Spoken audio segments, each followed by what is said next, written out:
Su esposo la abandonó en un terreno árido repleto de cactus espinosos, diciéndole que era tan inútil como esa tierra. La dejó sin nada más que plantas salvajes que nadie quería. Pero lo que él no sabía era que esos cactus escondían un tesoro líquido que transformaría a esa mujer humillada en la empresaria más poderosa de la región.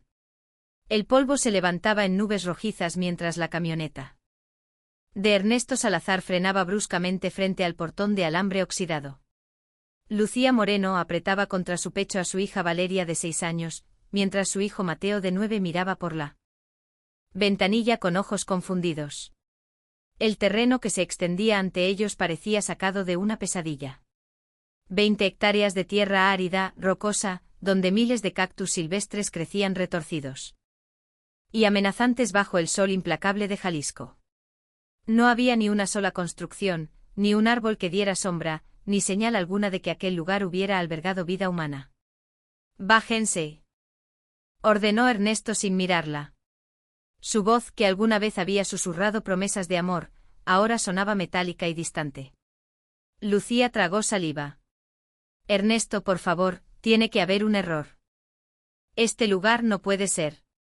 «¿Qué?», la interrumpió él girando bruscamente la cabeza. Sus ojos, antes cálidos, ahora brillaban con un desprecio que ella nunca había visto. «No puede ser, Lucía. Esto es exactamente lo que mereces». Las palabras cayeron como piedras sobre su pecho. Mateo se aferró más fuerte a su madre mientras Valeria comenzaba a sollozar quedamente. Ernesto salió del vehículo con movimientos bruscos, rodeó la camioneta y abrió la puerta del copiloto de un tirón. «Dije que se bajen ahora». Con manos temblorosas, Lucía ayudó a bajar a sus hijos. El calor golpeaba como puños invisibles. Los cactus más cercanos, algunos tan altos como un hombre, parecían guardias silenciosos de aquel infierno verde y espinoso. Ernesto comenzó a arrojar sus pertenencias al suelo polvoriento, una maleta rota con ropa usada, 2 cobijas delgadas, una caja de cartón con algunos trastes desparejados y fotografías familiares que ahora parecían burlas del pasado. Era todo lo que quedaba de 12 años de matrimonio. «Mami, tengo miedo», susurró Valeria escondiendo su carita en la falda de Lucía. «Tranquila, mi amor», murmuró Lucía, aunque ella misma sentía que el suelo se movía bajo sus pies. «Todo va a estar bien». Ernesto soltó una carcajada seca sin alegría. «Bien. Nada va a estar bien para ti, Lucía. Nunca lo estuvo y nunca lo estará». Se acercó a ella hasta quedar a centímetros de su rostro. Lucía pudo oler el alcohol en su aliento, ese olor que había aprendido a temer durante los últimos años. «Te dejo con lo único que tu familia tenía de valor», dijo señalando el terreno con un gesto amplio y burlón. 20 hectáreas de puro cactus espinoso, tierra que ni tu padre pudo hacer producir nada. Tierra que solo sirve para plantas malditas. Lucía sintió que las lágrimas amenazaban con salir, pero se negó a darle esa satisfacción. «Es la herencia de mi padre. Tiene valor». «¿Valor?», Ernesto escupió al suelo. «Tu padre se pasó 30 años tratando de cultivar algo aquí. Gastó todo lo que tenía intentando limpiar estos cactus. Murió pobre y fracasado. Igual que tú vas a morir». Mateo dio un paso adelante. Con los puños apretados. «No le hables así a mi mamá». Ernesto ni siquiera lo miró. Otro perdedor en formación. Igual que su abuelo, igual que su madre. Lucía puso una mano protectora sobre el hombro de su hijo. «¿Por qué haces esto, Ernesto? ¿Qué hicimos para merecer este trato?». La expresión de Ernesto se endureció aún más, si es que eso era posible. «¿Qué hicieron? ¿Existir? Ser una carga. Tú con tu cara de mártir, tus hijos siempre necesitando algo. Siempre pidiendo, siempre llorando». Se dirigió hacia la camioneta, pero se detuvo y se volvió con una sonrisa cruel. «Conocí a alguien, Lucía.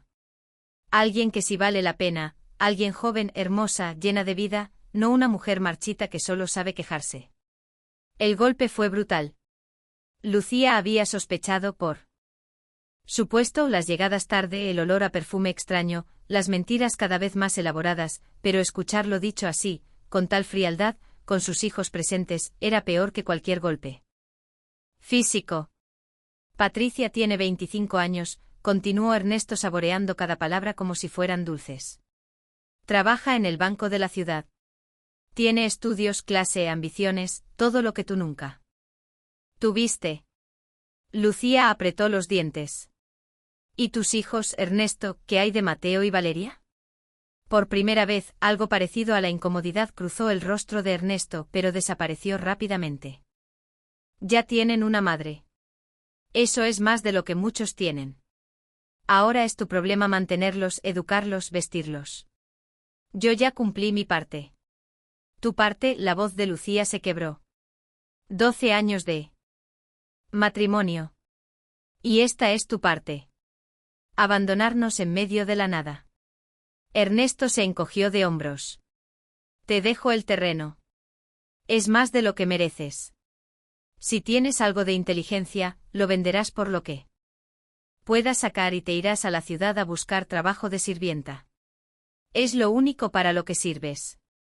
Se acercó nuevamente, esta vez con voz más baja, pero igualmente venenosa. Estos cactus son como tú, Lucía, feos, inútiles, llenos de espinas. Tu padre intentó toda su vida hacer algo con este terreno y murió fracasado. Tú vas a terminar igual.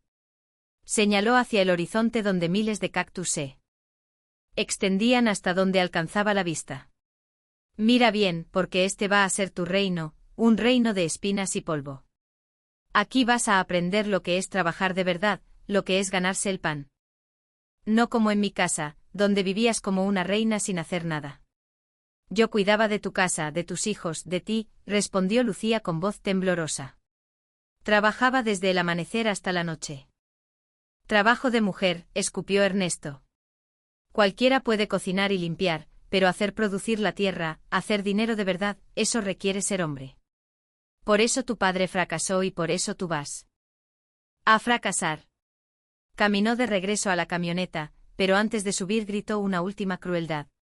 Ay, Lucía, cuando te canses de vivir entre espinas y vengas arrastrándote a la ciudad buscando limosna, no toques mi puerta. Para mí ya no existes. Tú y tus mocosos ya no son mi problema. El motor rugió a la vida. La camioneta dio la vuelta levantando nubes de polvo que envolvieron a Lucía y sus hijos como un velo gris. El vehículo se alejó por el camino de tierra, haciéndose cada vez más pequeño hasta desaparecer por completo en el horizonte. El silencio que quedó fue absoluto, pesado.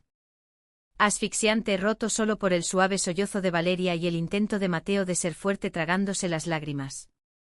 Lucía se quedó de pie paralizada, viendo el punto donde la camioneta había desaparecido. Sus piernas temblaban, sus manos temblaban, todo su cuerpo temblaba. Las lágrimas que había contenido durante la humillación finalmente brotaron, corriendo libremente por sus mejillas cubiertas de polvo. Se dejó caer de rodillas sobre la tierra árida. Sus hijos se arrojaron a sus brazos y los tres lloraron juntos, un pequeño grupo de náufragos en un océano de espinas. Mami. ¿Qué vamos a hacer?, preguntó Mateo con voz quebrada. ¿Dónde vamos a dormir? Lucía miró a su alrededor. No había nada, ni una sola estructura, ni un refugio, solo tierra, rocas y miles de cactus que se mecían ligeramente con el viento caliente de la tarde. No lo sé, mi amor, admitió ella, porque no podía mentirles. No ahora, pero vamos a encontrar la manera. Se pusieron de pie. Lentamente. Lucía tomó la maleta con una mano y con la otra sostuvo a Valeria. Mateo cargó la caja de trastes. Comenzaron a caminar sin rumbo fijo entre los cactus. Cada paso levantaba polvo. El sol del mediodía caía sin piedad sobre sus cabezas. No había sombra, no había agua visible, no había esperanza aparente. Después de caminar durante lo que parecieron horas, Lucía divisó algo. Entre los cactus, una estructura pequeña, casi invisible, medio derrumbada. Se acercaron con cautela. Era una choza, o lo que quedaba de una. Paredes de adobe agrietadas, techo de lámina oxidada con Agujeros enormes, una puerta que colgaba de una sola bisagra, pero era un refugio. ¿Papá vivió aquí?, preguntó Mateo mirando la ruina con ojos grandes. Tu abuelo, corrigió Lucía con voz temblorosa. Cuando intentaba hacer producir este terreno. Empujaron la puerta que cedió con un chirrido metálico. El interior era oscuro y olía a humedad y abandono. Había una sola habitación. El piso de tierra estaba cubierto de escombros, telarañas y excrementos secos de animales. Valeria comenzó a llorar de nuevo. No quiero quedarme aquí, mami. Da miedo. Lucía abrazó a su hija con fuerza. Ella también tenía miedo, un miedo que le helaba la sangre y le apretaba el pecho, pero no podía permitirse el lujo de mostrarlo. Vamos a limpiarlo, dijo con una firmeza que no sentía. Solo por esta noche. Mañana pensaremos qué hacer. Durante las siguientes horas, mientras el sol comenzaba a descender, trabajaron en silencio. Lucía barrió con una rama seca, sacó la basura. Limpió lo que pudo con las pocas ropas que tenían, extendió las cobijas en el rincón más limpio. No tenían comida, no tenían agua, no tenían luz ni forma de hacer fuego. Cuando la oscuridad cayó, absoluta y amenazante, se acurrucaron juntos en las cobijas. El hambre les retorcía el estómago, pero era el miedo lo que más dolía. Lucía miró por uno de los agujeros del techo. Las estrellas brillaban indiferentes a su tragedia. Podía escuchar los ruidos de la noche, el ulular de algún búho, el susurro del viento entre los cactus, crujidos inexplicables que hacían saltar su corazón. Las palabras de Ernesto resonaban en su mente como un disco rayado, fea, inútil, llena de espinas. Vas a morir fracasada como tu padre. Cerró los ojos con fuerza. Las lágrimas volvieron. Silenciosas esta vez, empapando la cobija delgada donde sus hijos finalmente se habían quedado dormidos de puro agotamiento. Era verdad lo que Ernesto había dicho. ¿Era ella tan inútil como esos cactus que nadie quería? Su padre había pasado 30 años intentando hacer algo con este terreno, y había muerto sin lograrlo. ¿Cómo podría ella, una mujer sin educación, sin dinero, sin nada, lograr lo que su padre no pudo? El peso de la desesperación amenazaba con aplastarla. Sería tan fácil rendirse, tan fácil aceptar que Ernesto tenía razón, que ella no valía nada, que este terreno maldito sería su tumba. Pero entonces sintió la respiración suave de Valeria contra su cuello. Escuchó el ligero ronquido de Mateo. Sus hijos, sus bebés. Ellos dependían de ella.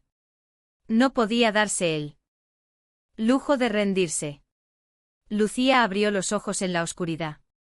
Algo había cambiado dentro de ella. El llanto se detuvo. Las manos dejaron de temblar. Una rabia fría y profunda comenzó a desplazar al miedo. Ernesto creía que la había condenado a morir entre espinas.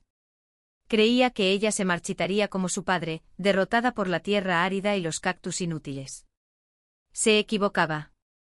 Lucía se incorporó lentamente para no despertar a sus hijos. Salió de la choza y miró el terreno bajo la luz de la luna. Miles de cactus se extendían hasta el horizonte, sus siluetas fantasmagóricas proyectando sombras extrañas. Durante años había sido la esposa obediente, la mujer sumisa que aceptaba los desprecios y humillaciones de Ernesto en silencio, la que bajaba la cabeza y pedía perdón por existir. Esa mujer murió hoy en este terreno de espinas. Lucía apretó los puños. No sabía cómo, no sabía cuándo, pero encontraría la manera de convertir este desierto de cactus en algo de valor. Haría lo que su padre no pudo. Demostraría que Ernesto estaba equivocado. No por él, por ella, por Mateo, por Valeria. El viento nocturno soplaba entre los cactus, llevándose las últimas lágrimas de su rostro. Lucía respiró profundo el aire del desierto, sintiendo cómo llenaba sus pulmones, cómo le daba fuerza. Regresó a la choza y se acostó junto a sus hijos. Esta vez, cuando cerró los ojos, no fue para llorar, sino para descansar, porque mañana comenzaría la verdadera batalla. Y Lucía Moreno no pensaba perder. Los primeros rayos del sol despertaron a Lucía. Su cuerpo dolía por haber dormido en el suelo duro, pero se levantó de inmediato. No había tiempo para lamentos. Mateo y Valeria aún dormían, agotados por el trauma del día anterior. Lucía los observó un momento. Sus rostros inocentes en paz, y sintió que su determinación se fortalecía. Salió de la choza. El amanecer pintaba el cielo de rosas y naranjas, tiñendo los cactus de colores extraños. Por primera vez, Lucía realmente miró el terreno que ahora era su única posesión. Miles de cactus, algunos pequeños, otros enormes, algunos con forma de candelabro, otros redondos y rechonchos. Todos cubiertos de espinas amenazantes. Entre ellos la tierra árida, rocosa que su padre nunca pudo domesticar. El estómago le rugió, recordándole que no habían comido desde el día anterior. Agua. Necesitaban agua con urgencia.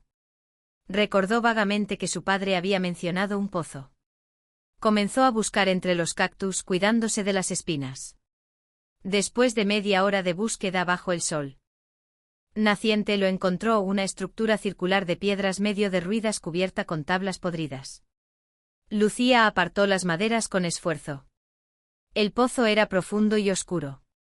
Dejó caer una piedra y escuchó el sonido del agua varios segundos después. Había agua. Profunda, pero existía. El problema era cómo sacarla. No había cubeta, no había cuerda, no había nada.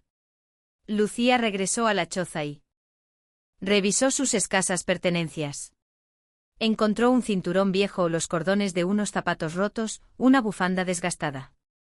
Con manos temblorosas comenzó a atarlos todos juntos. Cuando Mateo y Valeria despertaron, la encontraron junto al pozo, bajando una botella de plástico atada a su improvisada cuerda. «Mami, tengo hambre», dijo Valeria con voz pequeña. «Lo sé, mi amor. Primero vamos a tomar agua, luego buscaremos comida». Después de varios intentos fallidos, logró llenar la botella y subirla.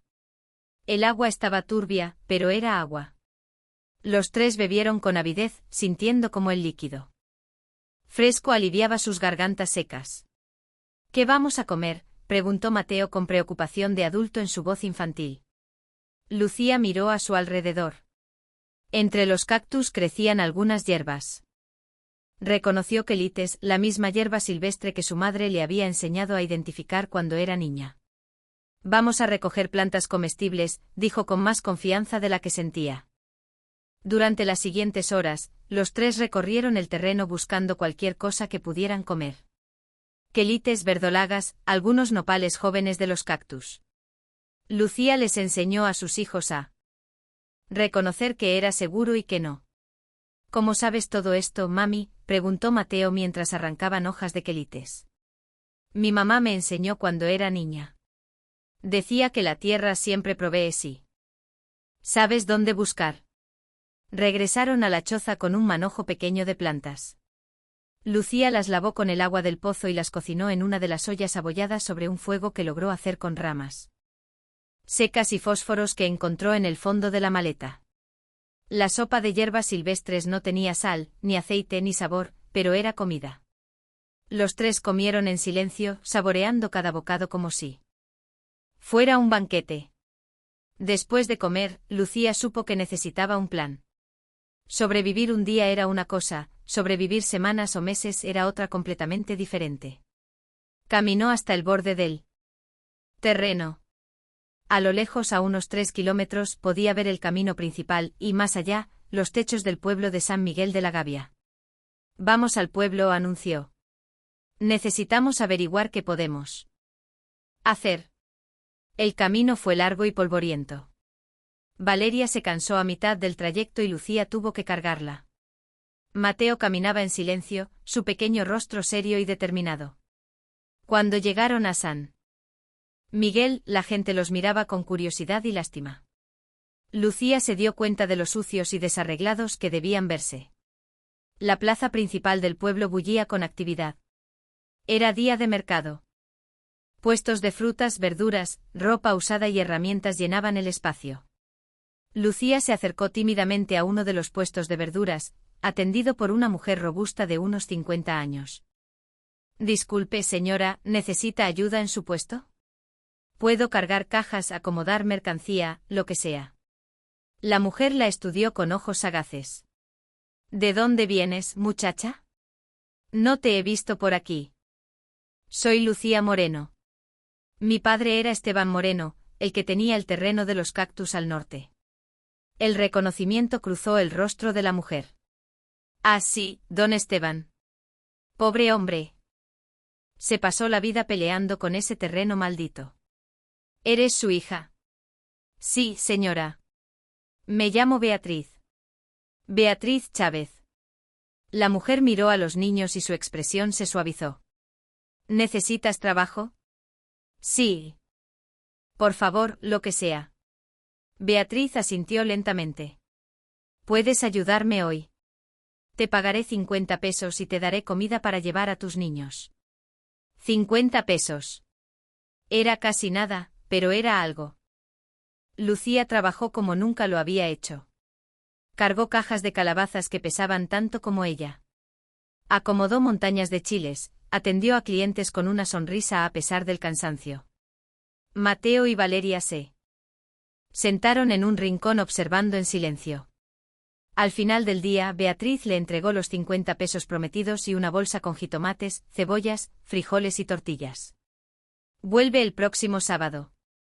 Si quieres, dijo la mujer. Siempre puedo usar ayuda en día de mercado. Gracias, señora Beatriz. Muchas gracias. De regreso al terreno con el sol poniéndose, Lucía se detuvo en la única tienda del camino. Con 30 pesos compró sal, aceite, fósforos y una vela. Los 20 pesos restantes los guardó como si fueran oro. Esa noche cenaron frijoles con tortillas. Para niños que habían pasado hambre el día anterior, era un festín. Lucía los observó comer y sintió una pequeña victoria. Había ganado 50 pesos. Tenía comida para 2 días. No era mucho, pero era un comienzo. Durante las siguientes semanas, Lucía estableció una rutina brutal. Los martes y jueves caminaba al pueblo para buscar trabajo temporal. Limpiaba casas, lavaba ropa, ayudaba en cocinas. Cualquier cosa que pagara aunque fuera unos pesos. Los sábados trabajaba con Beatriz en el mercado. La mujer mayor había desarrollado un cariño por Lucía y sus hijos. A menudo les daba frutas o verduras extras. El resto de los días Lucía exploraba su terreno, aprendiendo sobre los cactus que ahora eran su única posesión real. Una mañana, mientras recogía nopales jóvenes para cocinar, se acercó un anciano montado en un burro. Tenía el rostro curtido por el sol y una barba blanca espesa. Buenos días, muchacha, saludó con voz amable. Soy Ezequiel Ramírez. Tengo el rancho vecino. Al este de aquí. Buenos días, don Ezequiel. Soy Lucía. El anciano bajó del burro con dificultad. Conocí a tu padre. Era buen hombre aunque terco como una mula. Se empeñó en cultivar maíz donde solo crecen cactus. Lucía asintió con tristeza. Nunca lo logró porque estaba peleando contra la naturaleza en vez de trabajar con ella, dijo Ezequiel señalando los miles de cactus. ¿Sabes qué son estos cactus, muchacha? Nopales. Algunos. Pero la mayoría son magueyes azules. Agave tequilana. Lucía parpadeó. ¿Agave? El mismo que se usa para hacer tequila. Tu padre tenía una mina de oro y nunca lo supo. Estaba tan empeñado en cultivar maíz como todos los demás que no vio lo que tenía frente a sus narices. El corazón de Lucía comenzó a latir más rápido. ¿Estos cactus sirven para hacer tequila? Ezequiel se rió. Niña, estos no son solo cactus. Son plantas de agave perfectas de maduración. Hay miles aquí. Caminó hasta un agave con su bastón. Sonó hueco y firme. Mira esto. Una piña de agave de este tamaño puede valer entre 300 y 500 pesos si se vende a una destilería.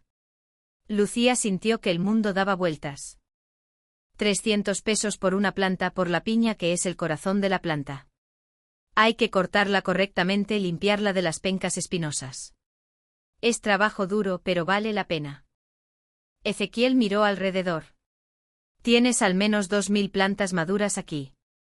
Haz la cuenta. Lucía hizo un cálculo mental rápido. 2000 plantas por 300 pesos cada una. 600.000 pesos. Se le doblaron las piernas. Se dejó caer sobre una roca. ¿Estás bien, muchacha?, preguntó Ezequiel preocupado. Don Ezequiel, ¿por qué me dice esto? ¿Por qué me ayuda?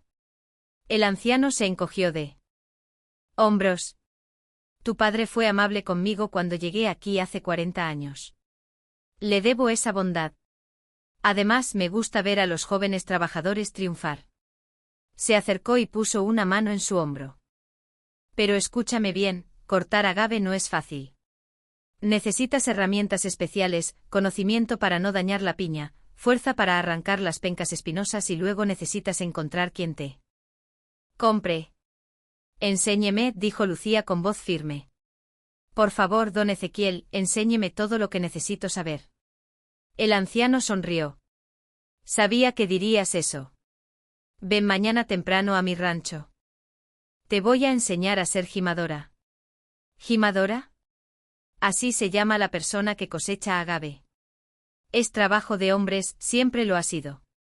Pero tú, muchacha, tienes la determinación de 10 hombres. Juntos. Esa noche Lucía apenas pudo dormir. Su mente trabajaba frenéticamente. Agave, tequila, 600.000 pesos potenciales creciendo en su terreno maldito. Al amanecer siguiente. Dejó a Mateo y Valeria con instrucciones estrictas de no salir de la choza y caminó hasta el rancho de don Ezequiel. El anciano la esperaba con un conjunto de herramientas extrañas, una coa, que era como una pala afilada, un machete especial, y guantes gruesos de cuero. Primero tienes que identificar cuáles plantas están listas, explicó. Mira las hojas. Si están empezando a ponerse amarillas en las puntas y la planta se ve hinchada en el centro, está madura. Pasaron las siguientes 4 horas en el terreno de Lucía. Ezequiel le enseñó a golpear la base del agave con la coa, a cortar las pencas espinosas con movimientos precisos, a excavar alrededor de la piña hasta poder arrancarla completa. Era un trabajo brutal. Las manos de Lucía, incluso con los guantes, pronto se llenaron de ampollas. Su espalda dolía por agacharse constantemente. El sudor le empapaba la ropa. Pero cuando finalmente extrajeron la primera piña completa, un corazón de agave de casi 50 kilos, limpio y blanco, Lucía lloró de alegría. Bien hecho, muchacha, dijo Ezequiel con orgullo. Has hecho en un día lo que a muchos hombres les toma semanas aprender. ¿Dónde puedo vender esto?, preguntó Lucía limpiándose las lágrimas. Hay una destilería en Amatitán a 20 kilómetros. Se llama Tequilera Don Fermín. El dueño, Sergio Vega, compra agave de calidad. Dile que vas de mi parte. 3 días después, Lucía había cortado 5 piñas de agave. Las cargó en un carrito prestado de don Ezequiel y, con ayuda del anciano, las llevó a Amatitán. La tequilera Don Fermín era un complejo grande con enormes hornos de piedra, y el olor dulce del agave cocinándose impregnaba el aire. Sergio Vega, un hombre de 50 años con manos enormes y rostro serio, examinó las piñas de Lucía con ojo crítico. Cortó una con su propio machete, olió la pulpa, la apretó entre sus dedos. Excelente calidad, admitió finalmente. Agave azul maduro. Bien cortado, sin daños. ¿Tú hiciste esto? Sí, señor. Sergio la miró de arriba a abajo sin ocultar su sorpresa. Nunca había visto a una mujer gimadora. ¿Cuántas piñas tienes? Por ahora 5. Pero tengo unas 2000 plantas maduras en mi terreno. Los ojos de Sergio se agrandaron. 2000. Muéstreme. Una semana después, Sergio Vega visitó el terreno de Lucía acompañado de su maestro tequilero. Recorrieron las hectáreas de agave tomando muestras, haciendo cálculos. Es cierto, dijo Sergio asombrado. Tienes una fortuna creciendo aquí. Este agave es premium. Se volvió hacia Lucía. Te propongo un trato. Te compro todo el agave maduro a 350 pesos por piña, pero tiene que estar bien cortado, limpio, sin daños. Lucía hizo cálculos mentales rápidos. 2.000 piñas por 350 pesos. 700.000 pesos. Era más dinero del que había visto en toda su vida.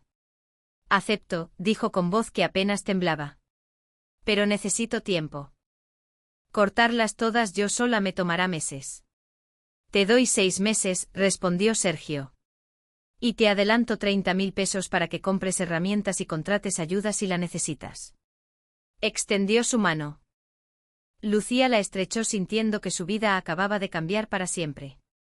Esa noche, con 30.000 pesos en efectivo escondidos en su maleta, Lucía se sentó con sus hijos bajo la luz de la vela. ¿Qué son esos papeles, mami?, preguntó Valeria señalando los billetes. Es nuestro futuro, mi amor. Es la prueba de que los cactus que todos creían inútiles valen más que el oro. Durante las siguientes semanas, Lucía trabajó como poseída. Se levantaba antes del amanecer y trabajaba hasta que la oscuridad la obligaba a parar.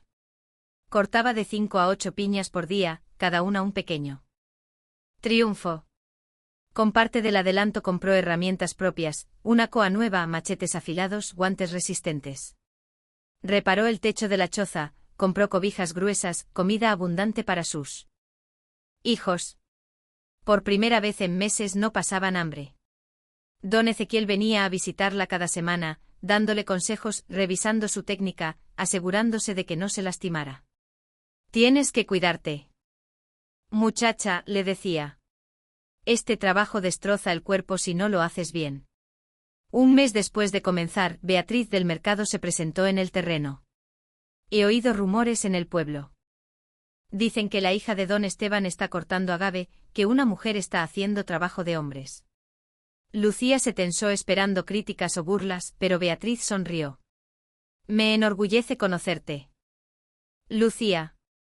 No muchas mujeres tendrían el valor de hacer lo que estás haciendo.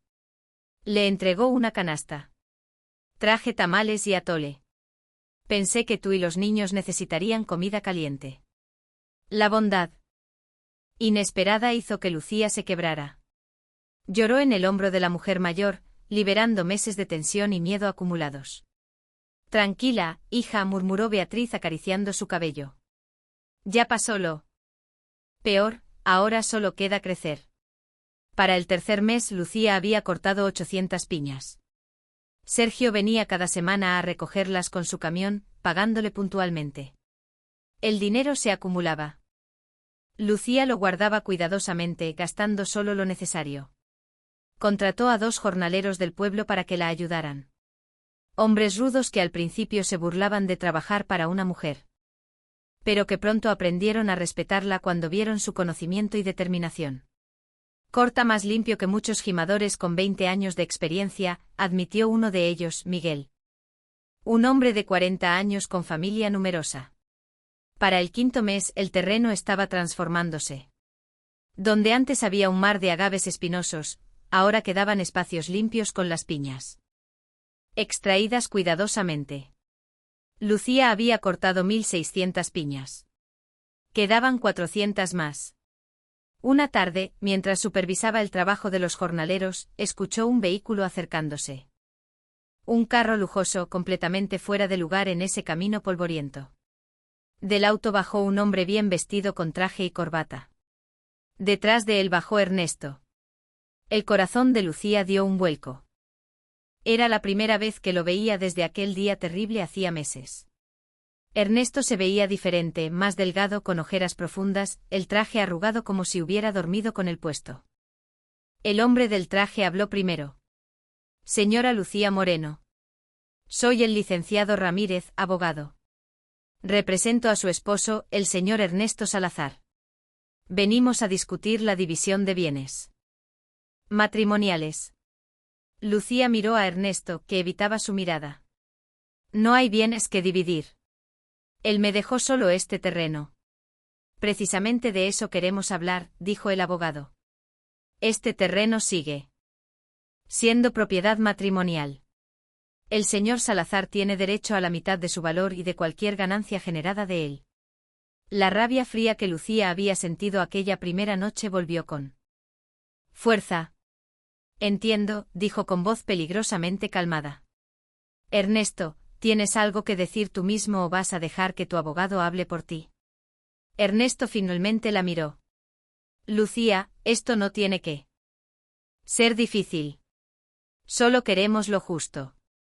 Lo justo. Lucía soltó una risa sin humor.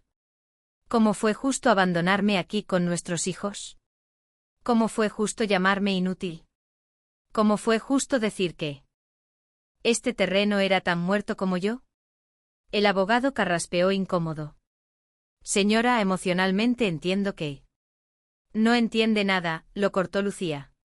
Este terreno me lo dejó mi padre. Está a mi nombre. No a nombre de Ernesto. Sacó de su bolsillo los documentos que había ido a buscar al registro público la semana anterior.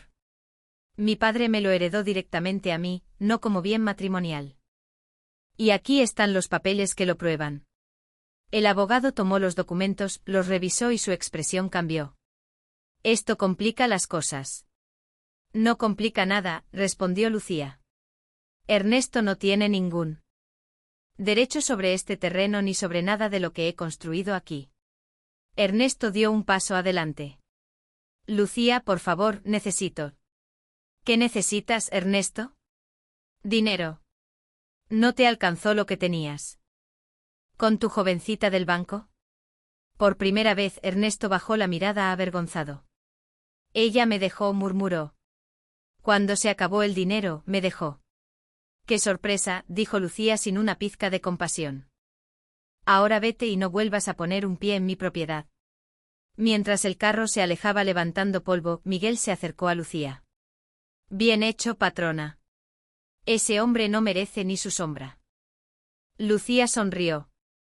La habían llamado patrona por primera vez.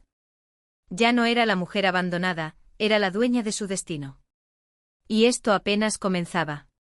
El sexto mes llegó con cielos despejados y una sensación de triunfo que Lucía no había experimentado jamás. La última piña de agave fue cortada un martes por la mañana con Miguel y otros 3 jornaleros que ahora trabajaban regularmente para ella. 2000 piñas de agave limpiamente cortadas habían sido vendidas a la tequilera Don Fermín. Cuando Sergio Vega le entregó el cheque final, Lucía tuvo que sentarse. 700.000 pesos. El papel temblaba entre sus manos callosas y cicatrizadas. Has hecho un trabajo excepcional, dijo Sergio con genuino respeto. La calidad del agave es superior. Mi maestro tequilero está produciendo un lote especial con tus plantas. Lucía miró el cheque, luego miró su terreno. Donde antes había un mar de agaves espinosos, ahora había 20 hectáreas de tierra limpia. Lista para lo que viniera después. Don Sergio, ¿qué hago ahora?, preguntó con honestidad. Ya no tengo agave. El hombre sonrió. Tienes 3 opciones. Primera, vendes el terreno limpio a buen precio. Segunda, siembras agave nuevo y esperas 15 años a que madure. Tercera, te conviertes en productora de tequila. Productora. Tienes capital. Ahora podrías comprar agave a otros productores. Procesarlo, hacer tu propio tequila. Es arriesgado, pero si tienes el valor. La idea se plantó en la mente de Lucía como una semilla en tierra fértil. Esa noche reunió a don Ezequiel, a Beatriz y a Miguel en su casa. La choza había sido reparada y ampliada con el dinero inicial. Ahora tenía 2 habitaciones, techo nuevo y hasta electricidad básica. Quiero su consejo, dijo Lucía sirviéndoles café. Tengo dinero por primera vez en mi vida. ¿Qué hago con él? Don Ezequiel habló primero. Invierte en más tierra. Con 700.000 pesos podrías comprar 50 hectáreas de agave maduro. O podrías abrir un negocio en el pueblo, sugirió Beatriz. Una tienda, un restaurante, algo seguro. Miguel se rascó la barba. Yo digo que plantes agave nuevo aquí. En 15 años valdrá millones. Lucía escuchó atentamente, pero su mente ya estaba decidida. Quiero hacer tequila. Mi propio tequila. El silencio cayó sobre la mesa. Muchacha, dijo don Ezequiel lentamente. Eso requiere permisos, equipo, conocimiento técnico. Y estás compitiendo contra empresas que llevan generaciones en el negocio. Lo sé, respondió Lucía. Pero Sergio dijo que mi agave es excepcional. Y si pudiera hacer tequila de esa calidad, tequila artesanal hecho por manos de mujer con una historia que contar. Beatriz sonrió. La gente paga extra por las historias. Exacto, asintió Lucía. No voy a competir con las grandes marcas. Voy a crear algo único. Durante las siguientes semanas, Lucía se convirtió en estudiante. Nuevamente. Visitó destilerías pequeñas. Habló con maestros tequileros. Leyó libros sobre el proceso de producción. Sergio Vega, impresionado por su determinación, le ofreció un trato. Puedes usar mis instalaciones para producir tu primer lote. Te cobro por el uso del equipo y por la asesoría de mi maestro tequilero. Si funciona, después puedes construir tu propia destilería. Lucía invirtió 200.000 pesos en comprar agave de calidad premium a otros productores.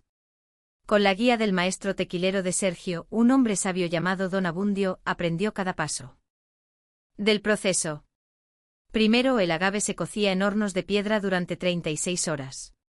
El aroma dulce y ahumado llenaba el aire como un perfume embriagador. Luego se trituraba para extraer el jugo que fermentaba en grandes tinas durante días. Lucía pasaba horas observando el burbujeo de la fermentación, aprendiendo a identificar el punto exacto. Finalmente, la doble destilación en alambiques de cobre. Aquí la magia sucedía, transformando el líquido turbio en cristalino tequila blanco. Tienes buen paladar, le dijo don Abundio después de que Lucía identificara correctamente las notas de sabor en una muestra. Eso no se puede enseñar. Se nace con ello. 3 meses después de comenzar, Lucía tenía su primer lote, 500 litros de tequila blanco artesanal. Lo probó con manos temblorosas. Era suave, con notas de agave cocido, un toque ahumado y un final limpio. Era diferente a cualquier tequila comercial que hubiera probado. Es bueno, admitió don Abundio. Muy bueno. Ahora necesitas embotellarlo y venderlo. Lucía invirtió otros 100.000 pesos en botellas de vidrio soplado artesanalmente, etiquetas diseñadas por un artista local. Y cajas de madera tallada para empaques premium. Cada botella llevaba una etiqueta simple pero elegante, Tequila Espinas. Hecho con orgullo por manos de mujer. Debajo, en letras más pequeñas. De un terreno donde solo crecían espinas, nace el tequila más suave de Jalisco. El primer obstáculo fue conseguir permisos. Las oficinas gubernamentales la trataban con desdén. Una mujer sin educación formal queriendo permisos para producir tequila era vista como una broma. Pero Lucía había aprendido que la persistencia vencía casi cualquier barrera. Visitó oficinas 20-30 veces. Llenó formularios hasta que le dolían las manos. Contrató a un abogado joven y hambriento de casos para que la ayudara a navegar la burocracia. 4 meses después tenía todos los permisos necesarios. Su primer cliente fue Beatriz. La mujer compró 10 botellas para regalar en Navidad. Quiero apoyarte, hija. Y además el tequila está delicioso. El siguiente fue un restaurante pequeño en Guadalajara. El chef había oído hablar del tequila de la mujer que convirtió espinas en oro y quería probarlo. Compró 50 botellas inmediatamente. Esto es especial, dijo. Tiene carácter, historia. Mis clientes van a adorarlo. La bola de nieve comenzó a rodar. Un periodista de una revista gastronómica local escribió un artículo, Tequila Espinas, la historia de superación detrás de cada botella. El artículo contaba la historia de Lucía, de cómo había sido abandonada en un terreno de cactus y había convertido esa humillación en un negocio próspero. Las órdenes comenzaron a llegar. Restaurantes boutique, tiendas de licores artesanales, coleccionistas de tequilas premium. En 6 meses, Lucía había vendido los 500 litros iniciales y necesitaba producir más. Con las ganancias compró más agave e hizo un segundo lote. Esta vez 1000 litros, la mitad blanco, la mitad reposado en barricas de roble que compró de segunda mano. Contrató a 4 personas más para ayudar con la producción, mujeres del pueblo que necesitaban trabajo. Les pagaba salarios justos y les enseñaba el oficio. Ustedes son parte de la historia de Tequila Espinas, les decía. Este tequila está hecho por mujeres para demostrar que podemos crear algo excepcional. Don Ezequiel visitaba regularmente, siempre con consejos sabios. No crezcas demasiado rápido, muchacha. La calidad es más importante que la cantidad. Tenía razón. Mientras las grandes marcas producían millones de litros, Lucía se enfocaba en lotes pequeños. Cuidadosamente elaborados, cada uno con control de calidad estricto. Un año después de vender su última piña de agave, Lucía estaba produciendo 3000 litros de tequila cada 2 meses. Sus ganancias mensuales alcanzaban los 100.000 pesos. Era más dinero del que Ernesto había ganado jamás en toda su vida. Con parte de las ganancias, Lucía compró 10 hectáreas de terreno adicional, donde sembró agave nuevo. En 15 años tendría su propia fuente de materia prima. También invirtió en mejorar su hogar. La choza se transformó en una casa de ladrillo con 3 habitaciones, baño completo y cocina moderna. Mateo y Valeria tenían sus propias habitaciones por primera vez. «Mami, ¿somos ricos ahora?», preguntó Valeria una noche mientras cenaban en su nueva mesa de comedor. Lucía sonrió. «Somos prósperos, mi amor. Hay una diferencia. Los ricos nacen con dinero. Nosotros lo ganamos con trabajo». Mateo, ahora de 11 años, había desarrollado interés en el negocio. Ayudaba después de la escuela, aprendiendo sobre fermentación y destilación. «Cuando sea grande voy a ser el mejor tequilero del mundo», declaró un día.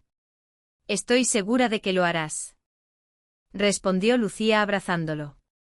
Las oportunidades seguían creciendo. Una cadena de tiendas gourmet en Ciudad de México quería vender Tequila Espinas. Ofrecían un contrato por 10.000 botellas anuales. Lucía sabía que aceptar significaba expandirse significativamente. Necesitaría más equipo, más personal, posiblemente su propia destilería. «¿Qué hago?», preguntó a su círculo de confianza en una reunión. «Construye tu destilería», dijo Miguel sin dudarlo. «Ya estás pagando renta a don Sergio. Con tu propia instalación las ganancias serían mayores. Pero eso requiere inversión grande», argumentó Beatriz. «¿Tienes suficiente capital?». Lucía hizo cálculos. Con sus ahorros y un préstamo bancario podría construir una destilería pequeña pero funcional. El banco, sin embargo, era escéptico. Un gerente de mediana edad la miró con condescendencia cuando presentó su solicitud de crédito. «Señora Moreno, producir tequila no es como vender tamales. Es una industria compleja. ¿Está segura de que puede manejar esto?». Lucía colocó sobre el escritorio sus estados financieros del último año. Ingresos por 1.200.000 pesos, todos documentados y pagados con impuestos. «Estos números hablan por sí mismos», dijo con voz firme. «No estoy pidiendo caridad, estoy pidiendo un préstamo de negocios que puedo pagar con intereses». El gerente revisó los papeles, su expresión cambiando de condescendencia a sorpresa y finalmente a respeto. «Es impresionante», admitió. «Muy bien, aprobaremos el préstamo. Con 500.000 pesos del banco más 300.000. De sus ahorros, Lucía comenzó la construcción de Destilería Espinas. Contrató a un ingeniero para diseñar las instalaciones. Compró alambiques de cobre de segunda mano, pero en excelente estado. Construyó hornos de piedra siguiendo diseños tradicionales. La construcción tomó 6 meses. Durante ese tiempo Lucía seguía produciendo en las instalaciones de Sergio, cumpliendo sus contratos, construyendo su reputación. El día que inauguró Destilería Espinas, medio pueblo asistió. Beatriz trajo comida para todos. Don Ezequiel cortó el listón inaugural con lágrimas en sus ojos. «Tu padre estaría tan orgulloso», le dijo el anciano. Hiciste lo que él soñó, pero nunca logró. Sergio Vega también asistió. Has sido mi mejor estudiante, dijo. Y ahora eres mi competencia. Pero me alegra ver que el tequila artesanal tiene una nueva defensora. La destilería era modesta pero perfecta, capacidad para producir 5.000 litros mensuales con espacio para expandir. Empleaba a 12 personas directamente, todas mujeres del pueblo. Tequila Espinas es hecho por mujeres, explicaba Lucía a los visitantes. Cada una de nosotras conoce el valor del trabajo duro. De convertir desventajas en oportunidades. Las ventas explotaron. El tequila ganó una medalla de plata en un concurso regional. Revistas especializadas comenzaron a mencionar a Tequila Espinas como una de las marcas artesanales a seguir. Lucía lanzó nuevos productos. Un añejo de 18 meses en barrica de roble francés que se vendía a 1.200 pesos la botella. Un tequila extra añejo. Con toques de vainilla y caramelo que se agotaba apenas salía. 2 años después de abrir su destilería, Lucía empleaba a 25 personas. Sus ventas anuales superaban los 5 millones de pesos. Había pagado completamente el préstamo bancario. Compró más tierras. Ahora tenía 40 hectáreas sembradas de agave en diferentes etapas de maduración. En 5, 10 y 15 años tendría cosechas escalonadas. También diversificó. Abrió una tienda en el pueblo donde vendía no solo su tequila, sino productos artesanales de la región. Daba empleo a más gente, ayudaba a otros pequeños productores. Mateo, ahora de 14 años, había decidido que quería estudiar ingeniería química para perfeccionar los procesos de destilación. Valeria, de 11, soñaba con estudiar diseño para crear etiquetas y empaques más hermosos. Lucía los apoyaba en todo. Había contratado tutores para asegurarse de que tuvieran la mejor educación. Lo que Ernesto le había negado a ella, sus hijos lo tendrían. Una tarde, mientras supervisaba el embotellado de un nuevo lote, Miguel se acercó con expresión seria. Patrona, hay alguien en la puerta. Dice que necesita hablar con usted urgentemente. ¿Quién es? Miguel dudó. Es su esposo, Ernesto Salazar. El corazón de Lucía dio un vuelco. 3 años. No lo había visto en 3 años desde aquella visita fallida con el abogado. Dile que pase a mi oficina, dijo finalmente. Estaré allí en 5 minutos. Se lavó las manos, se quitó el delantal manchado de tequila y caminó hacia su oficina. Era una habitación pequeña, pero digna, con un escritorio de madera, archiveros organizados y en la pared enmarcada la primera etiqueta de Tequila Espinas. Ernesto estaba de pie junto a la ventana dándole la espalda. Cuando se volvió, Lucía tuvo que contener un grito. El hombre frente a ella era una sombra del Ernesto arrogante que la había abandonado. Estaba demacrado, con la ropa arrugada y sucia. El cabello gris y despeinado. Sus ojos, que una vez brillaban con crueldad, ahora estaban apagados y rojos. Lucía, dijo con voz ronca. Gracias por recibirme. Ella no respondió, se sentó detrás de su escritorio y esperó. Ernesto se retorció las manos nerviosamente. He escuchado sobre tu éxito. Todo el mundo habla del Tequila Espinas, de la mujer que convirtió un terreno muerto en un imperio. ¿Qué quieres, Ernesto? Él se dejó caer en la silla frente al escritorio. Parecía estar al borde del colapso. Lo he perdido todo, Lucía. Todo.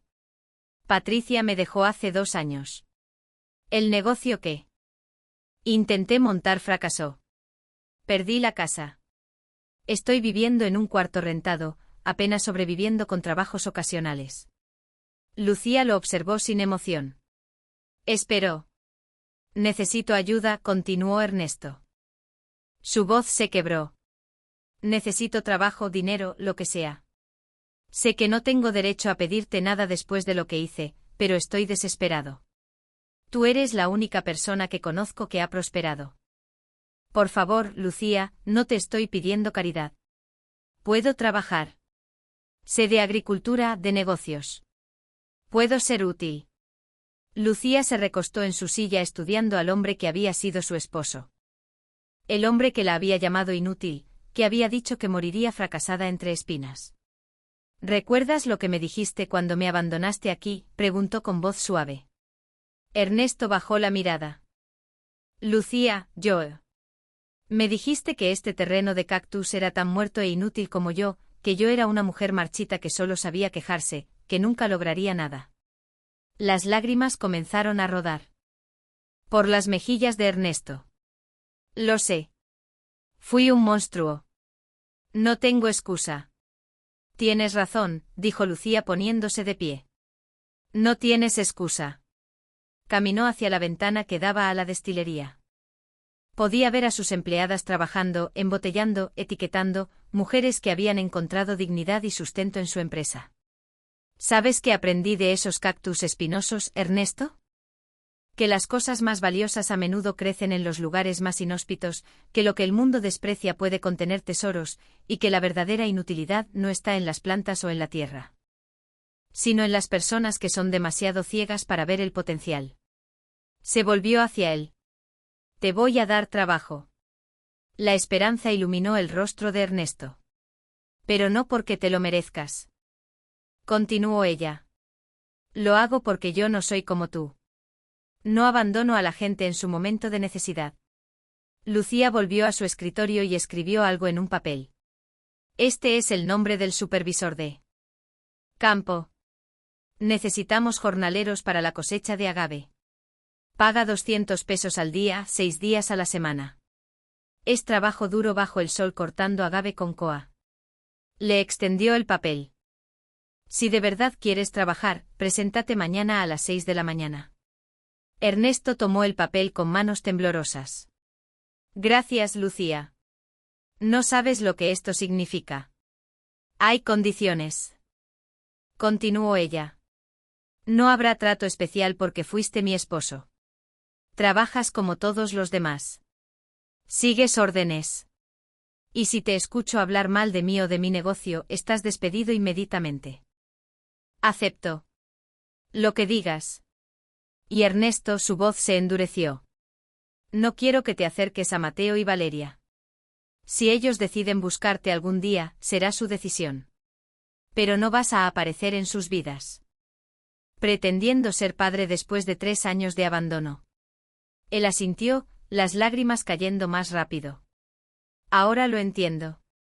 Cuando Ernesto se marchó, Lucía se quedó sola en su oficina. Miró por la ventana hacia las hectáreas de agave que poseía, hacia la destilería que había construido, hacia el futuro que había forjado con sus propias manos. No sentía triunfo sobre Ernesto. Solo una profunda satisfacción de saber que ella había demostrado que él estaba equivocado en todo. Los cactus espinosos no eran inútiles. La tierra muerta no estaba muerta. Y ella, Lucía Moreno, nunca había sido la mujer marchita que él describió. Era la reina del tequila, y su reino apenas comenzaba a florecer. Ernesto Salazar se presentó al trabajo a las 6 de la mañana del día siguiente. Miguel, el supervisor de campo, lo recibió con una mirada escéptica y un machete oxidado. Aquí no importa quién fuiste, dijo Miguel entregándole el machete y una coa. Solo importa ¿cuánto trabajas? Empezamos en el campo norte. Durante las siguientes semanas, Ernesto trabajó en silencio. Cortaba agave bajo el sol implacable, sudando, con las manos llenándose de ampollas a pesar de los guantes gruesos. Era el trabajo más duro que había hecho en su vida. Los otros jornaleros lo trataban con indiferencia al principio, luego con algo parecido al respeto cuando vieron que no se quejaba ni se rendía. Lucía lo veía de lejos ocasionalmente cuando supervisaba los campos. Ernesto siempre bajaba la cabeza avergonzado, sin atreverse a acercarse. ¿Por qué lo contrataste?, le preguntó Beatriz una tarde mientras tomaban café en la nueva oficina administrativa de la destilería. Lucía sopló su café lentamente. Porque necesitaba que viera con sus propios ojos lo que construí. Necesitaba que trabajara la tierra que él llamó inútil, que sintiera en su propia piel que no hay trabajo indigno, solo personas con actitudes indignas. Eres más fuerte que yo. admitió Beatriz. Yo lo habría dejado en la calle. No lo hice por él, respondió Lucía. Lo hice por mí para demostrarme que puedo tener poder sin abusar de él, como él abusó del suyo. Tequila Espinas seguía creciendo. Lucía había recibido una oferta de una distribuidora internacional que quería llevar su producto a Estados Unidos. Era la oportunidad que había estado esperando. Pero expandirse internacionalmente requería inversión mayor, más producción, certificaciones internacionales, control de calidad aún más estricto. Lucía convocó una reunión con don Ezequiel. Beatriz, Miguel y su nuevo contador, un joven llamado Fernando que había estudiado en Guadalajara y había regresado al pueblo buscando aplicar sus conocimientos. La oferta es por 20.000 botellas anuales para el mercado estadounidense, explicó Lucía. Es 10 veces lo que vendemos actualmente, pero necesito invertir 2 millones de pesos en expandir la destilería y obtener certificaciones. ¿Tienes ese capital?, preguntó Fernando revisando los libros. ¿Puedo conseguir otro préstamo o puedo buscar inversionistas? Don Ezequiel, ahora de 75 años pero todavía lúcido, habló con su sabiduría característica. Los inversionistas querrán control. Voz en las decisiones. ¿Estás dispuesta a compartir tu sueño? Lucía lo pensó.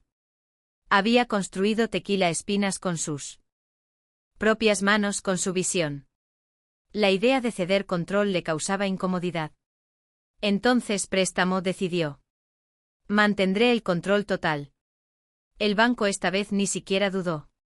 Con su historial de pagos puntuales y su negocio próspero, aprobaron el préstamo de 2 millones de pesos en una semana. La expansión comenzó inmediatamente. Se construyeron 2 naves adicionales para almacenamiento y embotellado. Se compraron 3 alambiques nuevos, estos sí de cobre virgen y de la más alta calidad. Se contrató a un laboratorio certificado para garantizar estándares internacionales. El número de empleados creció a 45 personas.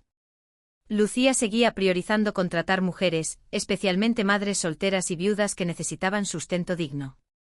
Tequila Espinas no es solo un negocio, decía en las entrevistas con medios que ahora la buscaban regularmente. Es un movimiento. Demostramos que las mujeres podemos crear productos de clase mundial, que podemos competir en industrias dominadas por hombres. Su historia inspiraba. Comenzaron a llegarle cartas de mujeres de toda la República. Algunas contaban sus propias historias de abandono y superación. Otras simplemente querían agradecerle por ser un ejemplo. Una de esas cartas tocó especialmente su corazón. Era de una mujer en Oaxaca que había sido dejada por su esposo con 3 hijos y un pequeño terreno de maguey mezcalero. Inspirada por la historia de Lucía, había comenzado a producir mezcal artesanal. Usted me enseñó que lo que otros desechan puede ser nuestro tesoro, escribía la mujer. Gracias por mostrarme el camino. Lucía enmarcó esa carta y la colgó en su oficina junto a la primera etiqueta de Tequila Espinas. 3 años después de darle trabajo a Ernesto, la destilería operaba a capacidad completa. Las exportaciones a Estados Unidos habían sido un éxito rotundo. Tequila Espinas se vendía en tiendas especializadas de California, Texas y Nueva York. Las ventas anuales alcanzaban los 15 millones de pesos. Lucía había pagado el segundo préstamo y ahora era dueña absoluta de todo, sin deudas. Mateo tenía 17 años y estaba por entrar a la universidad para estudiar ingeniería química.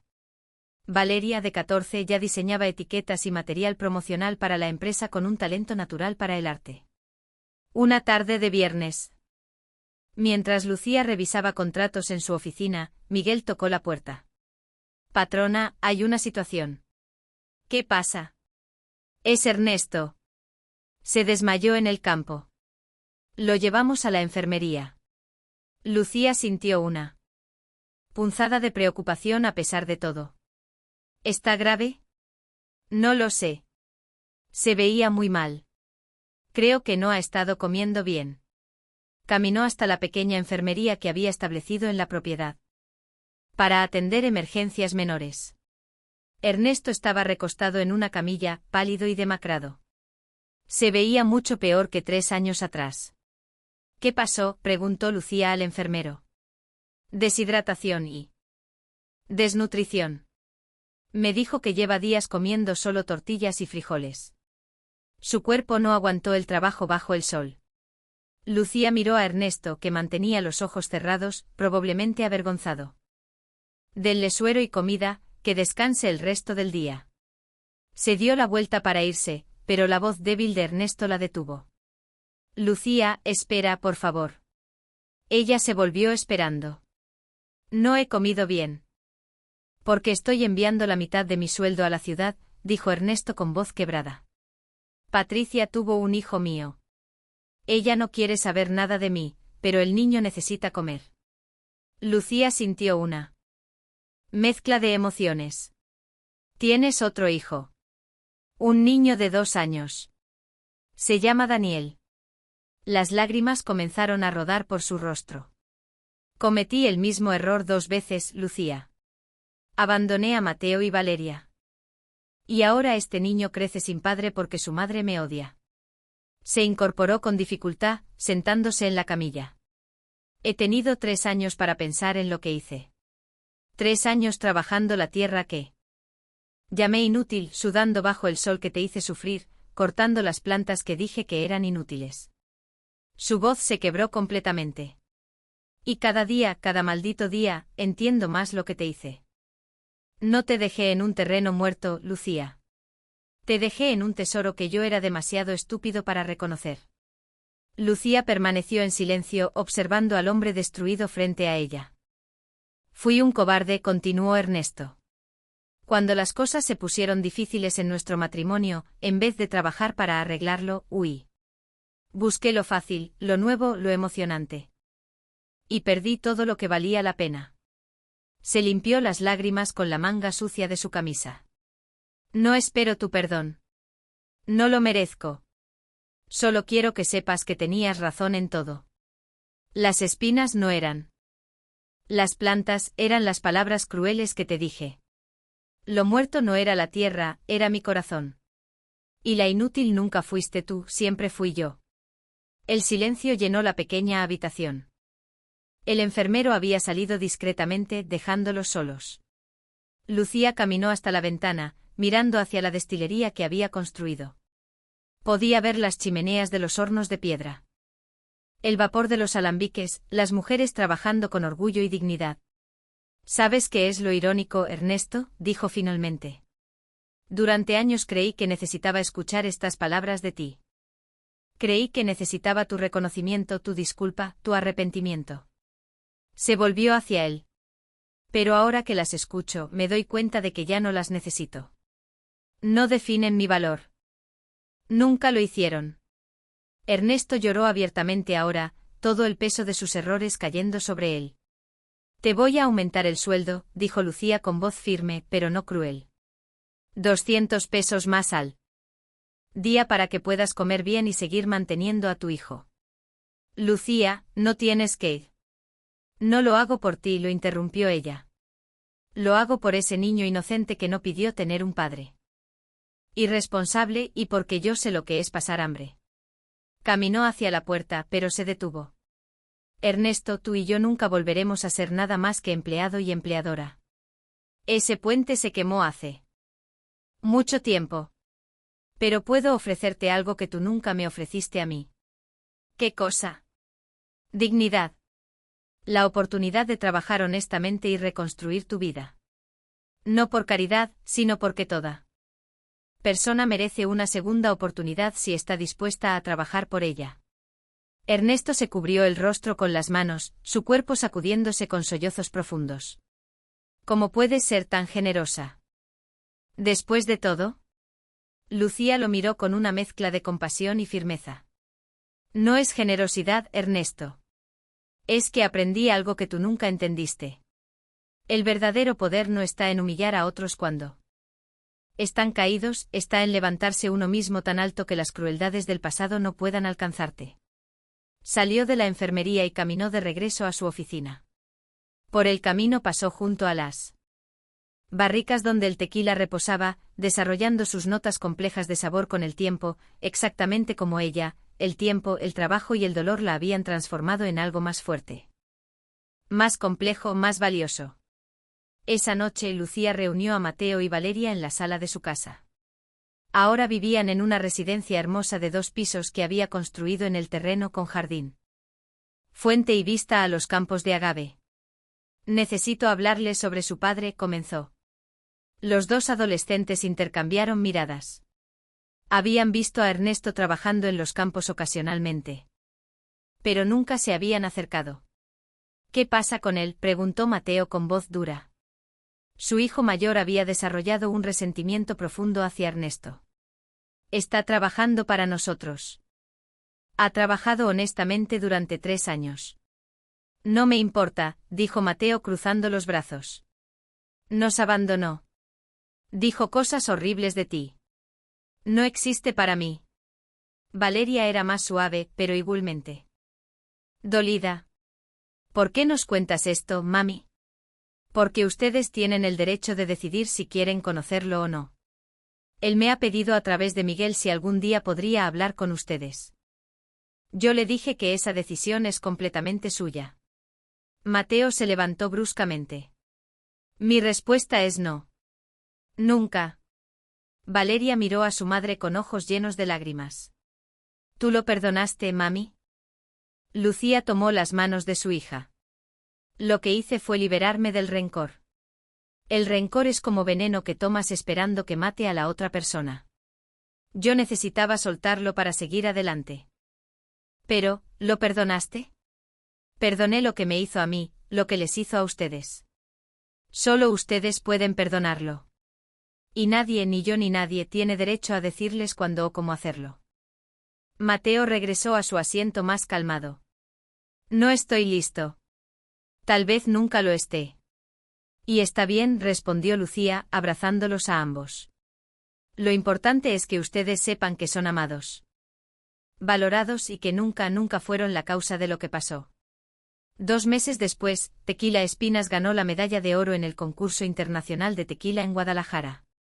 Era el reconocimiento más prestigioso de la industria. Lucía subió al escenario a recibir el premio vestida con un traje elegante pero sencillo.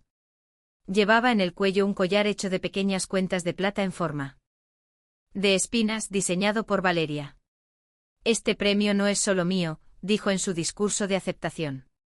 Es de cada mujer que ha sido subestimada, abandonada o humillada. Es de todas las que convertimos nuestras heridas en fortaleza, nuestras espinas en coronas.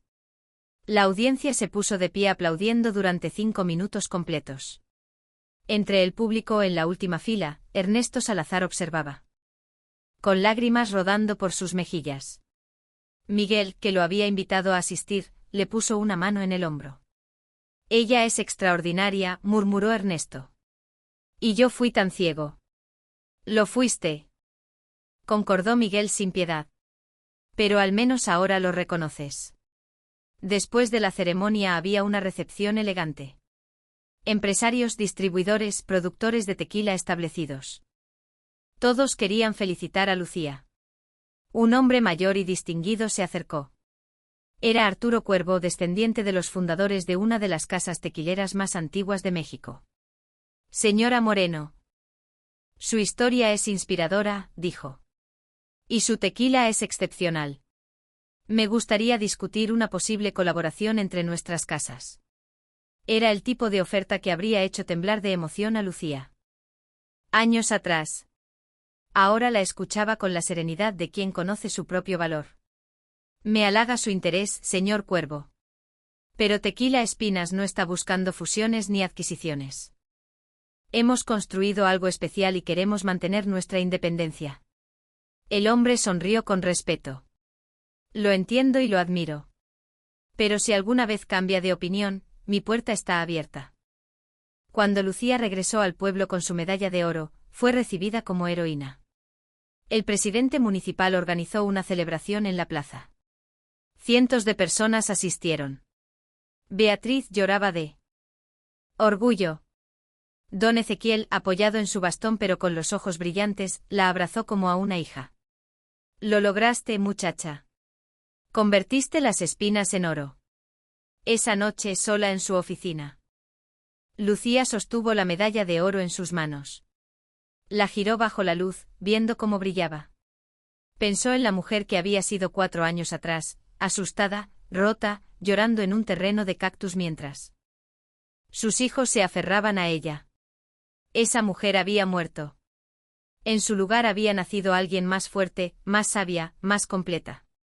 Miró por la ventana hacia los campos de agave que se extendían hasta el horizonte. El mismo terreno que Ernesto había llamado maldito ahora valía millones. Las mismas plantas que había llamado inútiles ahora producían el tequila más premiado de la región. Y ella, la mujer que él había dicho que moriría fracasada entre espinas, ahora era la reina del tequila. Lucía sonrió. No era una sonrisa de venganza ni de amargura. Era la sonrisa serena de quien ha alcanzado la paz consigo misma. Porque al final el mejor triunfo no era el éxito de su negocio, ni las medallas, ni el reconocimiento. El mejor triunfo era mirarse al espejo cada mañana y reconocer a la mujer fuerte, capaz e imparable que veía reflejada. Una mujer que había tomado las espinas de su humillación y había tejido con ellas una corona. El sol de la mañana iluminaba las instalaciones de Destilería Espinas como si fuera el primer día de la creación. Pero habían pasado 10 años desde que Lucía Moreno había sido abandonada en aquel terreno de cactus. 10 años que habían transformado no solo su vida, sino la de toda una región. Lucía, ahora de 42 años, caminaba por su imperio con la confianza tranquila de quien ha ganado cada centímetro de terreno con sudor y determinación. Su cabello mostraba algunas canas que ella llevaba con orgullo, como medallas de batalla. Sus manos, aunque cuidadas, conservaban las cicatrices del trabajo duro. La destilería había crecido hasta ocupar 5 hectáreas completas, 3 naves de producción, 2 bodegas de añejamiento con miles de barricas apiladas, un laboratorio de control de calidad certificado internacionalmente, oficinas administrativas y un centro de visitantes que recibía turistas de todo el mundo. Buenos días, doña Lucía, saludaban los empleados mientras pasaba. Ahora eran 120 personas trabajando directamente para Tequila Espinas, 80% mujeres, muchas de ellas madres solteras o viudas que habían encontrado no solo empleo, sino dignidad y propósito. Buenos días, Carmela. ¿Cómo va el lote de reposado? Perfecto, doña Lucía. Estará listo para embotellar la próxima semana. Carmela había llegado 5 años atrás, huyendo de un esposo violento con 3 hijos. Ahora era supervisora de producción, ganaba 15.000 pesos mensuales y sus hijos estudiaban en buenas escuelas. Historias como la de Carmela se repetían por toda la destilería. Teresa, la jefa de embotellado, había sido vendedora ambulante. Rosa, contadora, había trabajado como empleada doméstica. Patricia, ingeniera química a cargo del laboratorio, había tenido que dejar la universidad cuando su padre murió. Lucía les había dado más que trabajo. Les había dado la oportunidad de reescribir sus historias. Las ventas anuales de Tequila Espinas habían alcanzado los 45 millones de pesos. El tequila se exportaba a 15 países. Había ganado 20 premios internacionales, incluyendo 3 medallas de oro consecutivas en el concurso mundial de destilados en San Francisco. Pero lo que más orgullosa hacía sentir a Lucía no eran los números ni los premios, era el impacto social. Había establecido la Fundación Espinas, que otorgaba becas a hijas de empleadas para estudiar universidad. 32 jóvenes habían recibido educación superior gracias al programa. También había creado una escuela de oficios donde enseñaban gratuitamente técnicas de destilación, embotellado y administración de pequeños negocios. 150 personas se habían graduado, muchas iniciando sus propias empresas. Mami, el camión de Nueva York llegó temprano, anunció una voz detrás de ella. Lucía se volvió y sonrió. Mateo, ahora de 21 años, era la viva imagen de lo que Ernesto había sido en su juventud, pero con una nobleza en los ojos que su padre nunca tuvo. Había estudiado ingeniería química en Guadalajara y regresado para trabajar en la destilería. Excelente. ¿Revisaste el inventario? Todo está en orden. Son 2000 botellas de extra añejo para el mercado premium de Manhattan. Mateo había desarrollado una línea especial de tequila ultra premium que se vendía a 3000 pesos. La botella. Era su creación, su aporte al legado familiar. ¿Dónde está tu hermana?, preguntó Lucía mientras caminaban hacia el almacén. En el estudio de diseño. Está trabajando en la campaña para el 10º aniversario. Valeria, de 18 años, había estudiado diseño gráfico y mercadotecnia. Había transformado la imagen de Tequila Espinas en algo sofisticado pero accesible, manteniendo la esencia de historia de superación que la hacía única. Las etiquetas que diseñaba eran pequeñas obras de arte. Cada edición especial contaba una parte de la historia de Lucía en ilustraciones delicadas pero poderosas. La familia había sanado.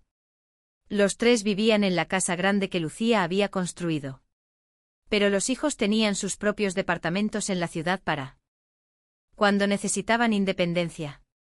Eran una unidad sólida forjada en el fuego de la adversidad, unidos por algo más fuerte que la sangre, el respeto mutuo y el amor probado en circunstancias extremas.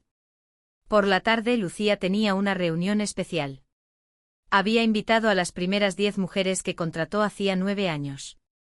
Ahora todas eran supervisoras o gerentes en diferentes áreas. Señoras, comenzó Lucía cuando estaban reunidas en la sala de juntas.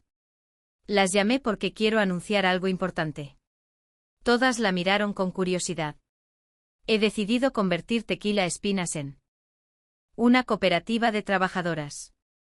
Voy a ceder el 40% de la propiedad de la empresa a un fideicomiso controlado por las empleadas. Yo mantendré el 51% para conservar la dirección estratégica, y el 9% será para mis hijos. Carmela habló primero con lágrimas en los ojos. Doña Lucía, ¿estás segura?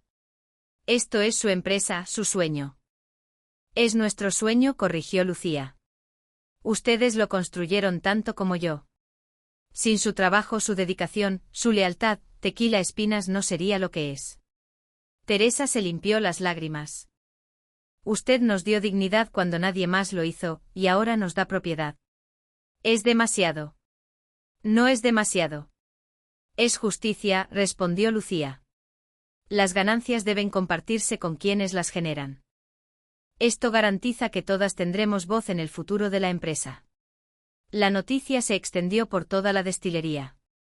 Las empleadas lloraban, se abrazaban, no podían creer que serían dueñas parciales de la empresa donde trabajaban. Era algo casi inaudito en la industria tequilera, pero Lucía siempre había hecho las cosas diferente. Don Ezequiel, ahora de 82 años y retirado, visitaba la destilería regularmente. Era tratado como el abuelo de todos, respetado y querido. «Has hecho algo más grande que un negocio exitoso», le dijo a Lucía una tarde mientras tomaban café en la oficina. «Has creado un modelo de cómo las empresas deberían operar, con justicia, con corazón». «Aprendí de los mejores maestros», respondió Lucía, apretando la mano arrugada del anciano. «Usted me enseñó que la tierra provee cuando trabajas con ella, no contra ella. Ese mismo principio aplica a las personas». Beatriz, la mujer del mercado que le había dado su primer trabajo, ahora era proveedora exclusiva de los canastos artesanales que se usaban en empaques especiales. Su pequeño negocio había crecido empleando a 20 artesanas. Todo comenzó con 50 pesos que te pagué aquel sábado, recordaba Beatriz con nostalgia. Mira hasta dónde has llegado. Hasta dónde hemos llegado, corrigió Lucía. Usted creyó en mí cuando nadie más lo hizo. El terreno original de 20 hectáreas ahora era solo una pequeña parte del imperio de Lucía. Había comprado 150 hectáreas adicionales, todas cultivadas con agave en diferentes etapas de maduración. Tenía un sistema perfecto de cosecha escalonada que garantizaba materia prima constante. 50 hectáreas se cosechaban cada año, 50 se cultivaban nuevas, 50 estaban en etapa media de crecimiento. También había diversificado. Producía no solo tequila, sino cremas de tequila con sabores artesanales, licores de agave, y había lanzado una línea de productos de belleza basados en extractos de agave. Cada producto llevaba la historia de Espinas. Cada venta ayudaba a más mujeres a encontrar su camino. Un día, Miguel llegó a la oficina de Lucía con expresión seria. «Patrona, hay algo que debes saber». «¿Qué pasa?» «Es Ernesto. Está muy enfermo. Cáncer de pulmón avanzado. Los doctores dicen que le quedan pocas semanas». Lucía sintió una punzada en el pecho. A pesar de todo, no deseaba sufrimiento a nadie. ¿Dónde está? En el Hospital Público de Guadalajara. No tiene dinero para tratamiento privado. Lucía tomó su bolso. Vamos. Ernesto estaba en una cama de hospital en una sala compartida con otros 5 pacientes. Se veía diminuto, consumido por la enfermedad. Tenía 52 años, pero parecía de 70. Cuando vio entrar a Lucía, sus ojos se llenaron de lágrimas. Lucía susurró. Su voz era apenas un hilo. No esperaba verte. Ella se sentó en la silla junto a la cama. Miguel me contó. No quiero tu lástima, dijo Ernesto con un destello del orgullo de antaño. Ya he causado suficiente daño. No es lástima, respondió Lucía. Es humanidad. Algo que tú me negaste, pero que yo no voy a negar a nadie. Llamó a una enfermera. Quiero trasladar a este paciente a una habitación privada y quiero consulta con los mejores oncólogos disponibles. Lucía, no, protestó Ernesto débilmente. No tienes que hacer esto. No lo hago por ti. Lo hago por la mujer que soy, por la persona que decidí ser cuando convertí tus insultos en motivación. Durante las siguientes semanas, Lucía pagó el mejor tratamiento posible, pero el cáncer estaba muy avanzado. Los doctores fueron honestos, era cuestión de tiempo. Una tarde Ernesto pidió ver a Mateo y Valeria. Lucía habló con sus hijos. Ahora eran adultos capaces de tomar sus propias decisiones. No tienen que ir si no quieren, les dijo. Nadie los juzgará. Mateo había mantenido su postura durante años. Es mi padre. Biológicamente, pero nunca fue mi papá. Tú fuiste madre y padre para nosotros. Valeria era más suave. Quiero ir, mami. No por él, sino por mí, para cerrar ese capítulo sin arrepentimientos futuros. Finalmente Mateo también aceptó ir, más por su hermana que por Ernesto. La visita fue breve y dolorosa. Ernesto, entre lágrimas, les pidió perdón por todo. Les dijo que no esperaba que lo perdonaran, que solo quería que supieran que su mayor error había sido abandonarlos. Tuvieron la mejor madre del mundo, dijo con voz quebrada. Y yo fui el peor padre. Esa es mi cruz para llevar a la tumba.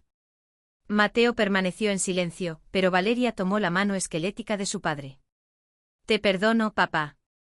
No por ti, sino para liberarme de la carga del rencor. 2 semanas después, Ernesto Salazar falleció.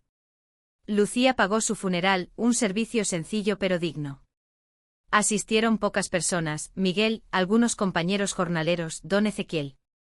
Mientras bajaban el ataúd, Lucía pensó en el círculo completo que había recorrido. El hombre que intentó destruirla había terminado sus días siendo ayudado por ella.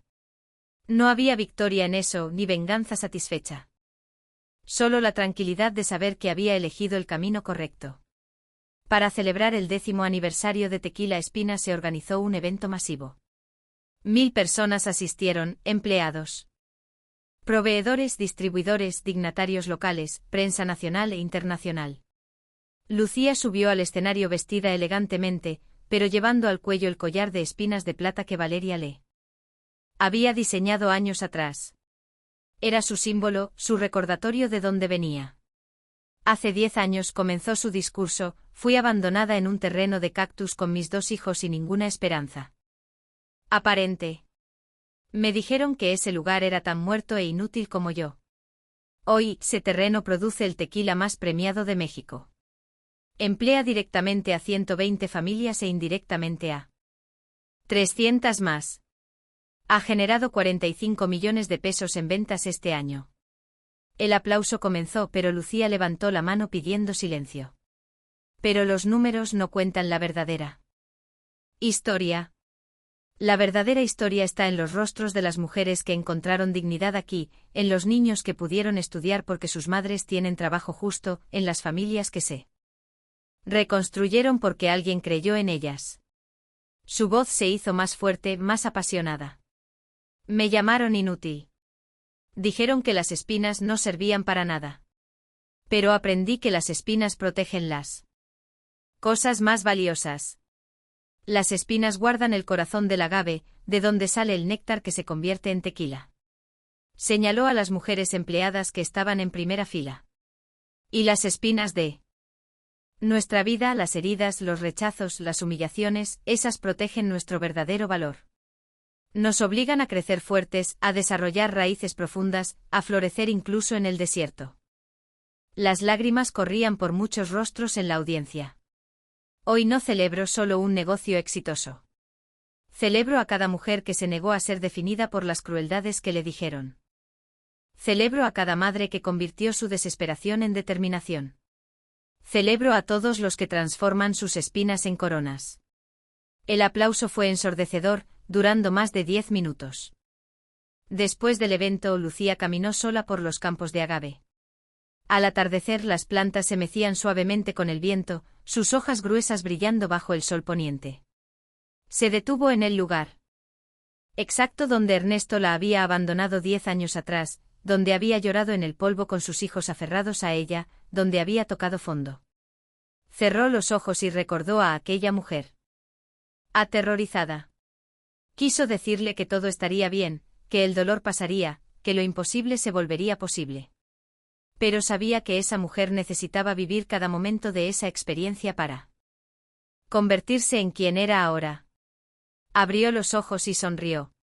Gracias, susurró. No sabía a quién le agradecía, al destino, a la vida, a las espinas que la habían hecho fuerte. Mateo y Valeria se acercaron caminando juntos entre los agaves. Mami, hay una sorpresa para ti, dijo Valeria tomando su mano. La guiaron hasta un área del terreno que había estado cerrada durante semanas. Cuando quitaron la lona que cubría algo grande, Lucía se quedó sin aliento. Era una escultura de bronce de 3 metros de altura. Representaba a una mujer de pie, fuerte y orgullosa, rodeada de agaves. En la base una placa decía, a Lucía Moreno, quien nos enseñó que las espinas no nos debilitan, nos fortalecen. Con gratitud eterna, las mujeres de Tequila Espinas. Lucía lloró. Lloró por todo el camino recorrido, por cada dolor superado, por cada pequeña victoria. Sus hijos la abrazaron, los tres formando un círculo de amor inquebrantable. El sol se ponía sobre los campos de agave, tiñéndolos de tonos dorados. La destilería al fondo brillaba como un palacio, sus chimeneas liberando el vapor aromático del tequila en proceso. Aquella noche, sola en su habitación, Lucía escribió en su diario algo que había comenzado a hacer años atrás. Hoy celebramos 10 años. 10 años desde aquel día en que creí que mi vida había terminado. Hoy sé que ese día no fue un final, fue el comienzo. El comienzo de aprender que el valor más profundo a menudo está escondido bajo las espinas más afiladas, y que la mayor transformación ocurre cuando decides que no serás definida por tu dolor, sino fortalecida por él. Cerró el diario y miró por la ventana hacia la destilería iluminada. Allí, en ese terreno que una vez fue sinónimo de desesperación, ahora crecía no solo agave sino esperanza, dignidad, futuro.